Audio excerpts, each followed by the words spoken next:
গতকাল কিন্তু রাত্রিবেলায় খাওয়া দাওয়া করে আমি রওনা দিয়ে দিয়েছিলাম আমার শ্বশুরবাড়ির উদ্দেশ্যে।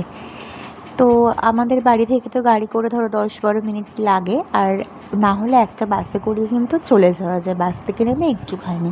তো ট্রান্সপোর্টের মোটামুটি বলতে নেই কোনো অসুবিধে নেই। তো দেখো চলে এসেছি, বাবা দিতে এসেছিলো। আর ওদিকে তো লাগেজ তো বাচ্চা থাকলে জানোই যত দিনের জন্যই হোক বা যতটুকু দিনের জন্যই হোক হবেই। আর ওদিকে দেখো আজকে তো সকালবেলায় উঠে, আমি সকাল বললে ভুল হবে, 10টা নাগাদ 10:45 নাগাদ উঠেছি। স্নান টান সেরে ফ্রেশ হয়ে নিয়েছিলাম, ঠাকুরকে একটু পুজো দিয়ে নিয়েছিলাম। আর ওদিকে দেখো কত ফুল ফোটে আমাদের গাছে, আর জবাগুলো দেখলে তো এত সুন্দর লাগে কি বলবো তোমাদের। আর দেখেছো দূরে একটা পাখি বসে আছে, ডোডো, ও স্লাইডিংয়ের ভেতর থেকে ওদের মানে ওকে বল ছুটছে, কি সাহস চিন্তা করো। আর ওদিকে দেখো আজকে তো ছুটির দিন, জানোই ইন্ডিপেন্ডেন্স ডে। তো আজকে একটু চিকেন হয়েছিল বাড়িতে, লাল লাল চিকেনের ঝোল, আর একটু স্যালাড কেটে নিয়েছিলাম। আর আমাদের যিনি রান্না করে, যে মাসি, ওনার কিন্তু রান্না খুবই ভালো। তো দেখো এদিকে তো মানে খুবই ভালো হয়েছিল, বেশ ঝাল ঝাল হয়েছিল, খুব সুন্দর লাগছিল খেতে। আর ডোডোকে একটু আমি সাদার ওপর জামা পরিয়েছিলাম, জামা প্যান্ট, একটু মানে ছবি তোলানোর জন্য। আর ওদিকে ওর সাইকেলে স্ক্রু ঠিক করছে।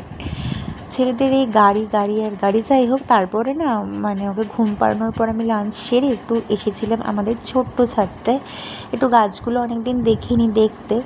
তো এই পাতাবাহার গাছটা যে একদম প্রথমে দেখলে বেশ কটা পাতা কিন্তু মানে ফেড ফেড হয়ে গেছিলো, প্রায় ঝরে ঝরে পড়বে সেরকম, সেগুলো না সব কেটে দিয়ে মানে ছেটে দিয়েছি।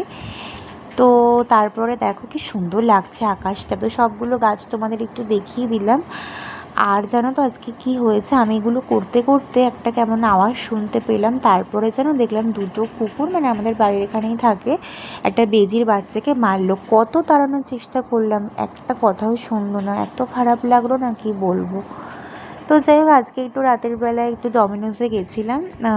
তারপরে দেখো ওদিকে ডোডো কত মানে খেলা করছে, ওর বয়সী আরও কয়েকজন ছিল, তা আমি ওদের আর মানে ওদের সাথে আর নিইনি ক্লিপ, মানে কি ভাববে না ভাববে, যাই হোক। তারপরে কিন্তু খেয়ে নিলাম, তারপরে কিন্তু খেয়ে প্রায় 1 ঘন্টা মতন ছিলাম সব কিছু মিলিয়ে। তারপরে কিন্তু গুটি গুটি পায়ে আবার বাড়িতে চলে এলাম।